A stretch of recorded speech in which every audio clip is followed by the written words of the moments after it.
Some years ago, Lindley and I were able to go on a vacation together to Jackson Hole, Wyoming, and we were going to fly into Jackson Hole. I don't know if you're familiar with Jackson Hole's airport, but it's like in this bowl, and it's surrounded by the Grand Tetons. It looks like you're landing on a postage stamp right in the middle of these massive mountains. Well, Lindley and I had not seen this scenery before in person. And so we're very excited about flying in and just taking in all of that scenery. Well, the day we flew in was completely overcast, rainy, dreary. You couldn't see a thing but a cloud. I mean, that's all you could see out the windows of the plane, just clouds. And so it was really unimpressive. We didn't even find ourselves looking out the windows because all you could see is just white clouds. You landed. We went and got our vehicle and drove to the town, our destination, and we were unimpressed because all you could see were clouds. It was rather dreary. We weren't talking about what we couldn't wait to do. We were just kind of driving to our destination with no real thrill at all. Until the next morning, we woke up and the sun comes out shining and the clouds have burned off and we could see the Grand Tetons, and it was absolutely staggering. It was captivating. We started talking about what we wanted to do, where we're going to go, where we're going to hike. We couldn't wait to get into the mountains. It was super exciting. All of a sudden, what we previously could not see now had become seen, and what was now seen was affecting everything we were going to do. That is the message of Hebrews 11. That faith is seeing what was previously unseen. And once you see it, it changes everything. Let's look at Hebrews chapter 11. And today we're going to read verses 17 through 22. That's going to put us right in the middle of four different stories. And so we'll walk through these four stories and see what God has to say to each one of us. Starting in verse 17, Hebrews chapter 11. By faith, Abraham, when he was tested, offered Isaac. And the one who received the promises was offering his only son. And to this one who received the promises, it was said that in Isaac, your seed or your descendant shall be called. And he considered, or he reasoned, that God was able to raise the dead. Therefore, he received back Isaac as a type or symbolically. Verse 20, by faith, also concerning things to come, Isaac blessed Jacob and Esau. By faith, Jacob, when he was about to die, blessed each of the sons of Joseph and worshiped, leaning on the top of his staff. By faith, Joseph, when he was at the end of his life, made mention of the exodus of the sons of Israel and gave orders concerning his bones. Now, story number one is between Abraham and Isaac. As you know, Abraham and Sarah had this baby boy that they could not have, impossible to have. God, by faith, gave them this baby boy, and so they're raising this boy, and Abraham knew and had been reaffirmed to Abraham several times by the Lord that Isaac was the one through whom God's promises would be fulfilled. God had promised Abraham, I'm going to make you a great nation. Well, there was one problem, that he didn't have a kid. Well, here comes Isaac. This is the one through whom you are going to be a great nation. God says to Abraham, I'm going to use you to bless all the families of the earth. There is a descendant, a seed from you that is going to bless all the families. Well, it's through Isaac that this blessing is ultimately going to come. So Abraham knew that everything was centered on Isaac, and so he's raising Isaac with incredible excitement and joy, I'm sure, because everything's come together to move towards the fulfillment of God's promises in Isaac and through Isaac. And then something really strange happens one day. God tells Abraham, I want you to take Isaac, I want you to go to this mountain that I will designate, and I want you to offer him on an altar as a burnt offering to me. So God tells Abraham, I want you to take your son and slay him and then burn him as a way to worship me. Now that has got to be just mind-blowing for Abraham. And what's staggering to me is that the story in Genesis and the account here in Hebrews doesn't talk about how Abraham felt in that moment. Now, you and I would be wondering, how in the world does he feel right then? We'd be imagining how he is just totally messed up in his heart to receive a command like that, how impossible that is. But you know what the scripture focuses on in both the Genesis account and the Hebrews account? Is that Abraham obeyed. He offered his son. And so the story unfolds that when Abraham's given the command, he wakes up the next morning, no hesitation, no delay, no doubts. He goes out and starts chopping wood. He's got plenty of servants to chop his own wood, but he goes out and chops the wood for the sacrifice himself. No doubt what's going to happen. He already has it in his mind what is going to happen.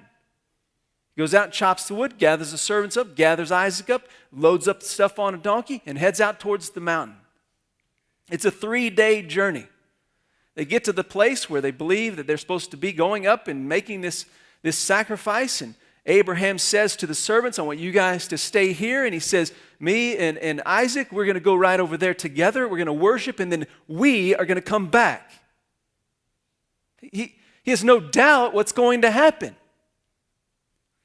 And so he loads the wood up on Isaac's back, and he carries the knife, and they get to the place that God has designated, and they build an altar, and Isaac has a question for his dad. Hey, Dad, where's the lamb for the offering? And his dad says, God will provide for himself a lamb for the offering. I suppose the next action that Abraham undertook was rather confusing for Isaac. Because right after Abraham says God can provide a lamb, Abraham ties Isaac up and puts him on the altar. And I'm sure Isaac's thinking at that moment, I didn't think I was a lamb. But again, Scripture doesn't give us insight on what's being said in that moment, what's being felt. What does Isaac feel? What does Abraham feel? Doesn't matter. Here's what matters. They're both obeying God.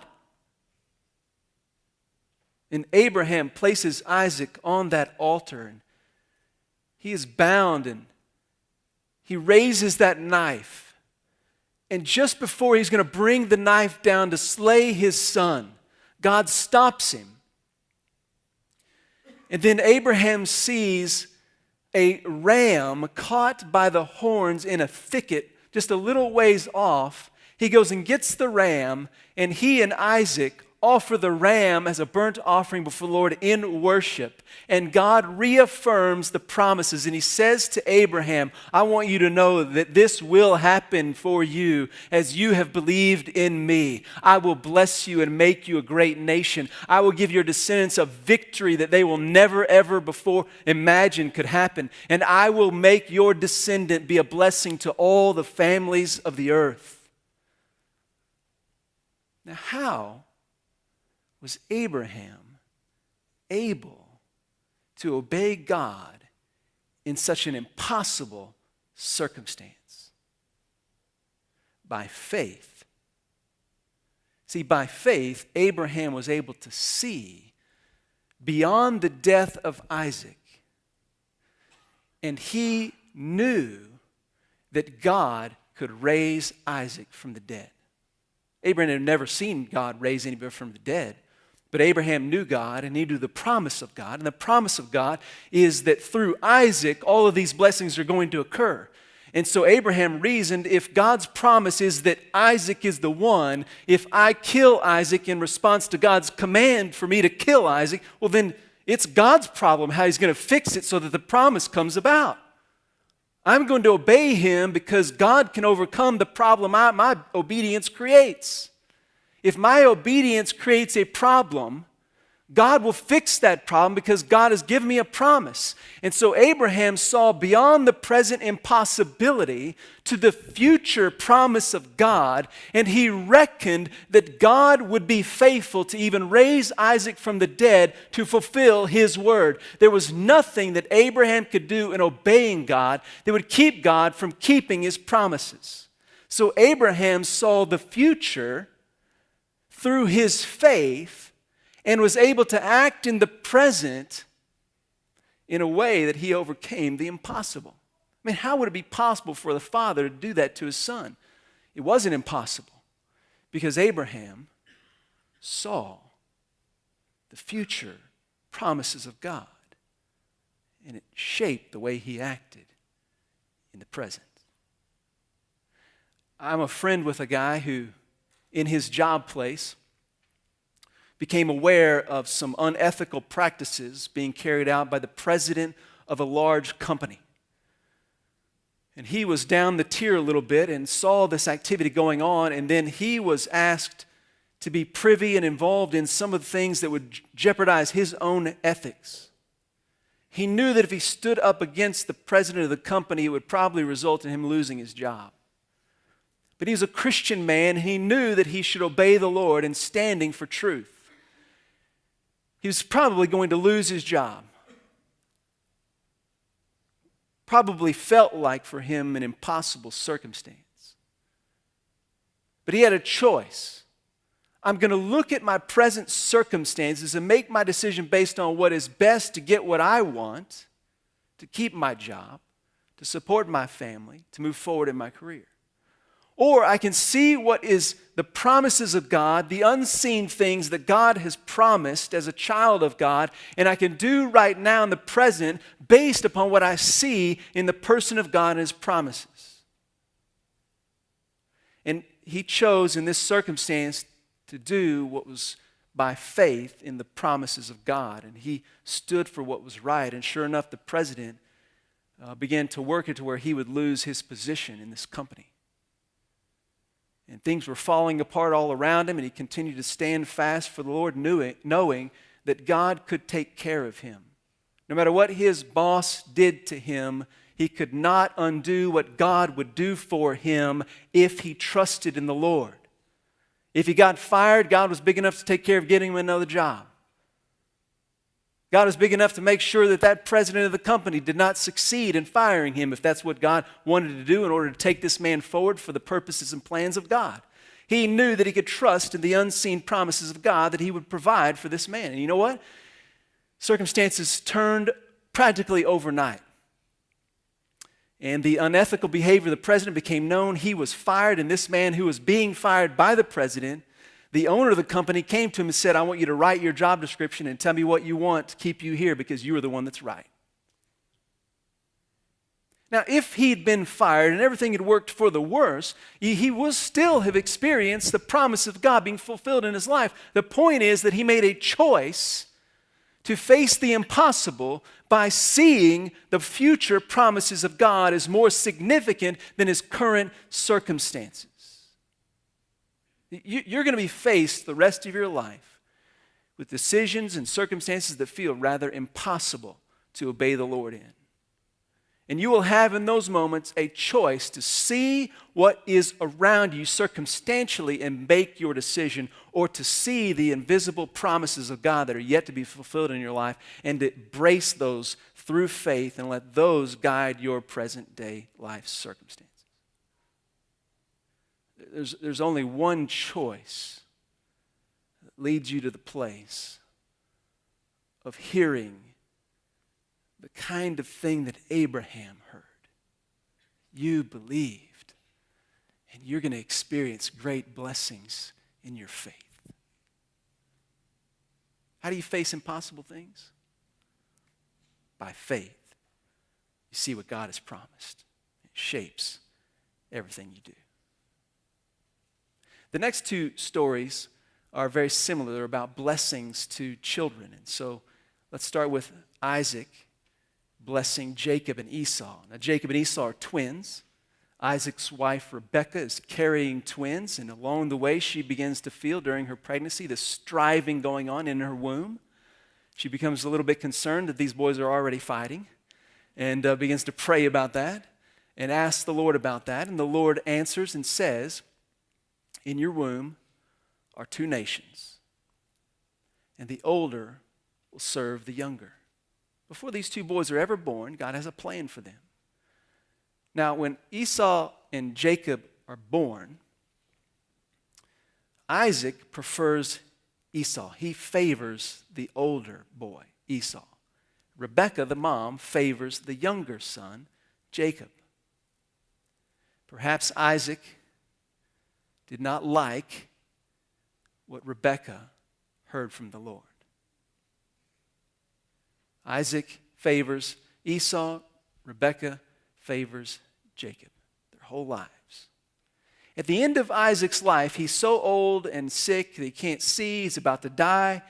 It's a time that he's going to bless his sons, and so he calls Esau, the oldest son, the son that should receive the greater blessing because he is the oldest.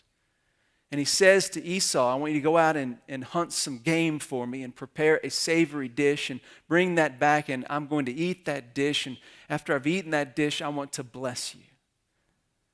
So Esau goes out to hunt and prepare the game. He's excited about receiving his blessing. Well, while that's going on, Rebekah is intentionally eavesdropping and hears the plan and goes to Jacob, the younger son, and says, Jacob, hey, here's the plan. We're going to get the blessing from your dad.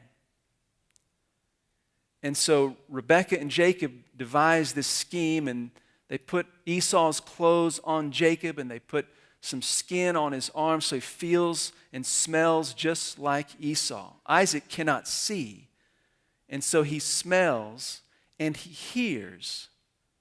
And he asks a question of Jacob as Jacob comes in to offer this dish.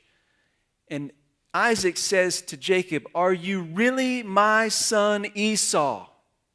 And Jacob says, I am. And so Isaac, believing he is blessing Esau, gives the blessing that he wants for Esau to Jacob. And unfortunately, Jacob gets the blessing out of deception. But if we look back to the time they were in their mother's womb, this was a blessing that belonged to Jacob that he didn't have to get by deception, that was his all along. And you see, Isaac, who is wanting to give it to Esau, what is rightfully Jacob's, and it's deception that creates the whole scenario where it gets done the way God wants it to get done. And so Isaac gives a blessing to Jacob that he wants for Esau. And then a little bit later, Esau walks in, and Isaac and Esau realize what has happened. They are both crushed, and Esau begins to cry out to his dad, Isaac, give me a blessing. I want a blessing from you, Dad. And so Isaac, at that point, gives Esau the only blessing he is absolutely confident he can give him. And he blesses Esau and says to him, you're going to serve your little brother. You see, in that moment, Isaac had a choice. Will I see what God has promised and allow my life to be shaped by that? Or will I push against what God has promised because it's not exactly the way I wanted it to be? When Jacob was old, he was also blind. He had been made the trip to Egypt. He was living there where Joseph had become established, and he was about to die, and Joseph hears that his dad's about to die, and so Joseph brings his two sons, Ephraim and Manasseh. Manasseh is the older son, Ephraim is the younger son. He brings those two sons to his father Jacob so that his father would bless his sons before he died. And Jacob says to Joseph, these two boys, Manasseh and Ephraim, belong to me. They are just like you and Reuben and these other guys who are your brothers. These two are mine. You have kids after this, they're your responsibility. These two are mine. And he says, I'm going to bless them like they belong to me. Well, at that point, Joseph gathers his boys, is going to walk them up to Jacob.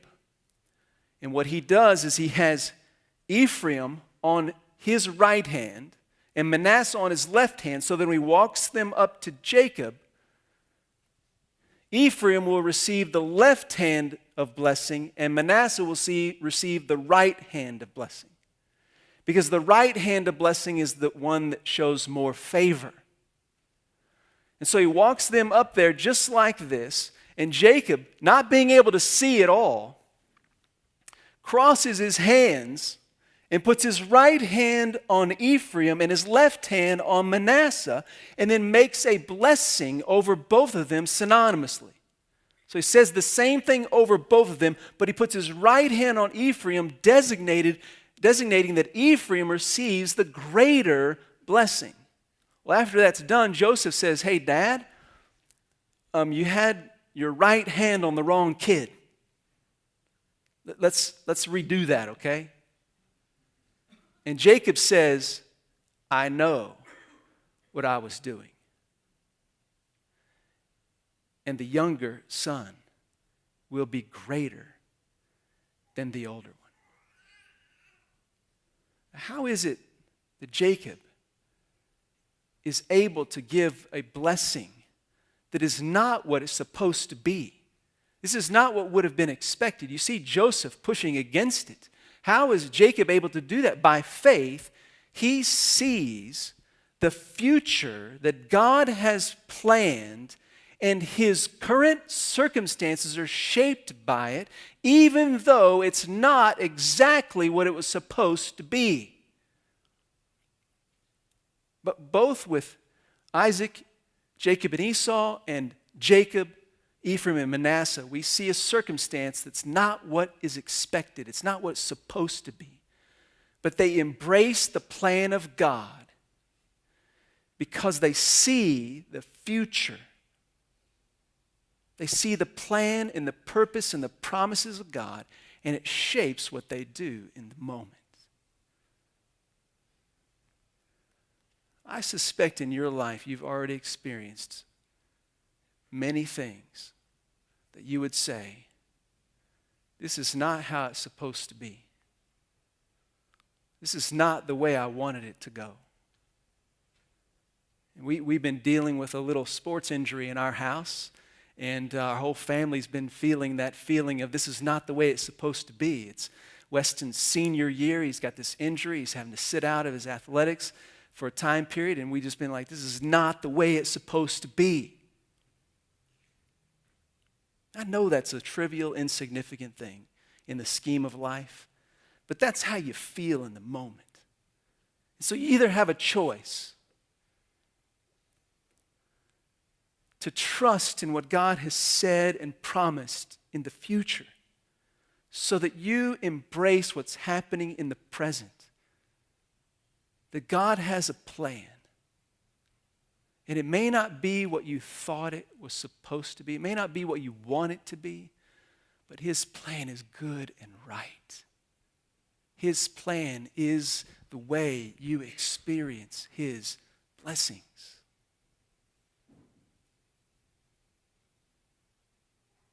You may experience in your life some situations and circumstances that you say, this is not the way it's supposed to be.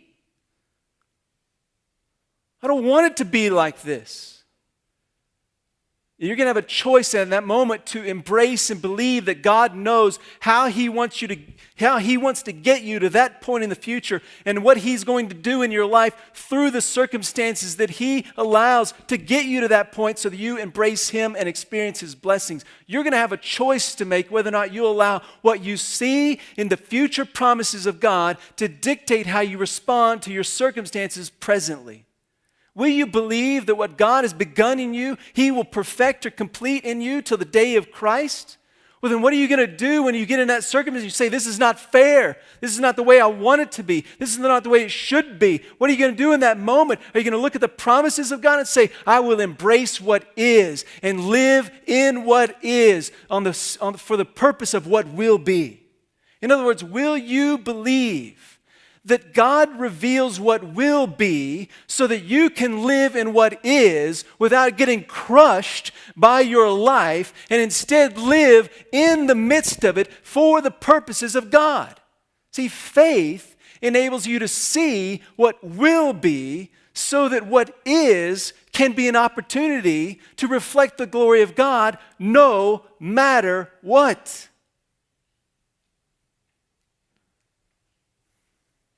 The rest of your life, you're going to come into circumstances that are going to be things that you didn't want it to be that way. You didn't think it would be that way. You can't imagine it's happening this way. But will you look to the future and what God has promised and let that shape what you do in the present when things are not like you thought they would be? Faith. Faith is the only way to navigate your everyday circumstances to the glory of God. The last story is about Joseph. It's at the end of his life. It's just this tiny little sliver of his life. He's 110 years old. He's in Egypt. He's about to die. He's lived virtually his whole life there. 93 years he's lived in Egypt. He only lived about 17 in the land of promise. So the bulk of his life is right there in Egypt, and all of his life has been really built around what's happened in Egypt. And at the end of his life, you know what he tells his family? He calls them all together and he says, look, here's the deal. I know God's going to take care of you. And I know that God is going to take you back to the land of promise. I know this is not our home. So here's what I want you to do. When God takes us back, I want you to get my bones, and I want you to take them back with you and bury them in the land of promise, because that is our home. Did you know everything in Joseph's life was planned around the reality and the fact and the truth and the promises that Egypt was not his home? Everything.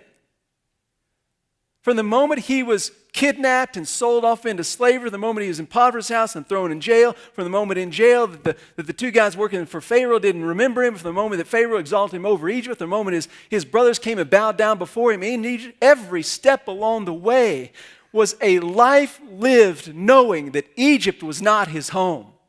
And then in the moment of his death, he says, I want to make plans right now for you guys to carry my bones back because I know you're going back. And 4 centuries later, Moses packs up Joseph's bones and takes them back to the promised land.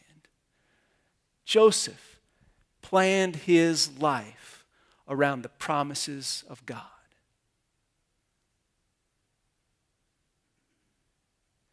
End of Joseph's dad's life, his brothers were terrified because they thought Joseph had all this power, and now that his dad is dead, he's going to tear us up for what we did to him.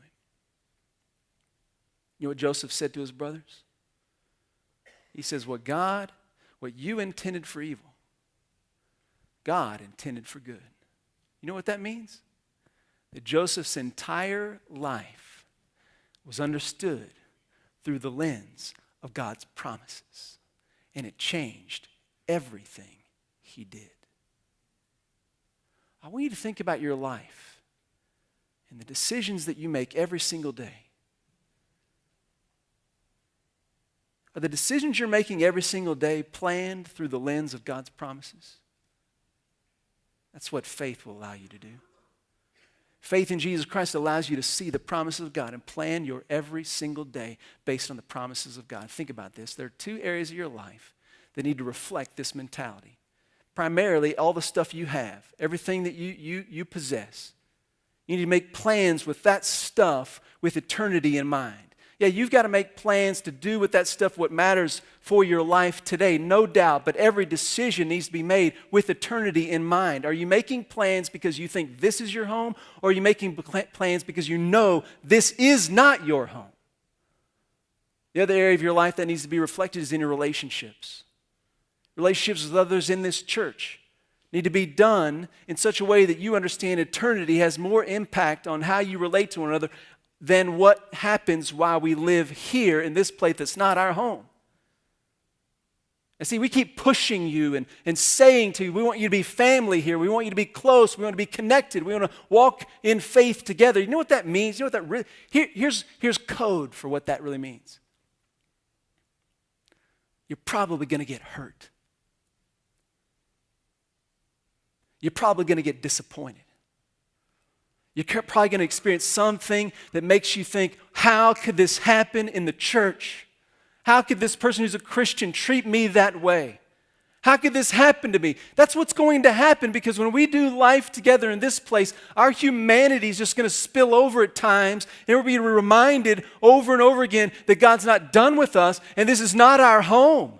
But guess what? If you make your decisions about how you live in this place based on how you feel all the time about this place, that this is your home, guess what you're going to do? You're going to withdraw, you're going to pull out, you're going to reject this place, you're going to push away. But if you'll make decisions how you live here based on eternity, that there's coming a day when God's going to right every wrong, when God's going to bring us together in perfect unity, in relationships with no pain and no sorrow. He's going to wipe away every tear from our eyes. When you put that into perspective with eternity in mind, then you can take the risk.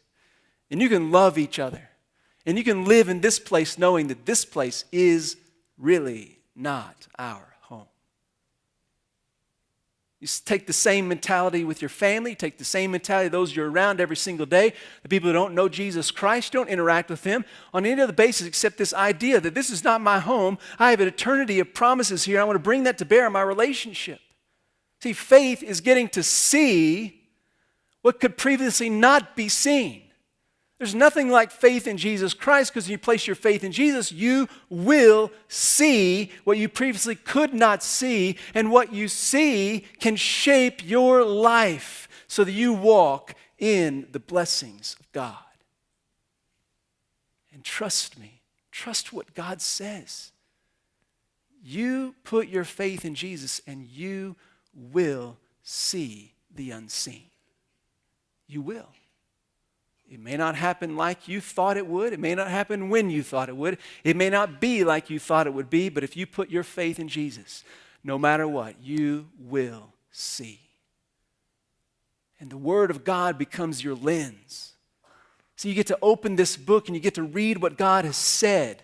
And you read things like, God will dwell among us, and we will be His people, and He will be among us. And in that place, there will be no more death. There will be no more mourning. He will wipe away every tear. There will be no more sorrow. And He says these words are faithful and true. You can look into this book and you can see through faith in Jesus the future, what will be. And it can shape every single thing you do. No one who has trusted in Jesus Christ has ever been disappointed. So trust in Him no matter what, and He will show you what only He can reveal, and it will shape your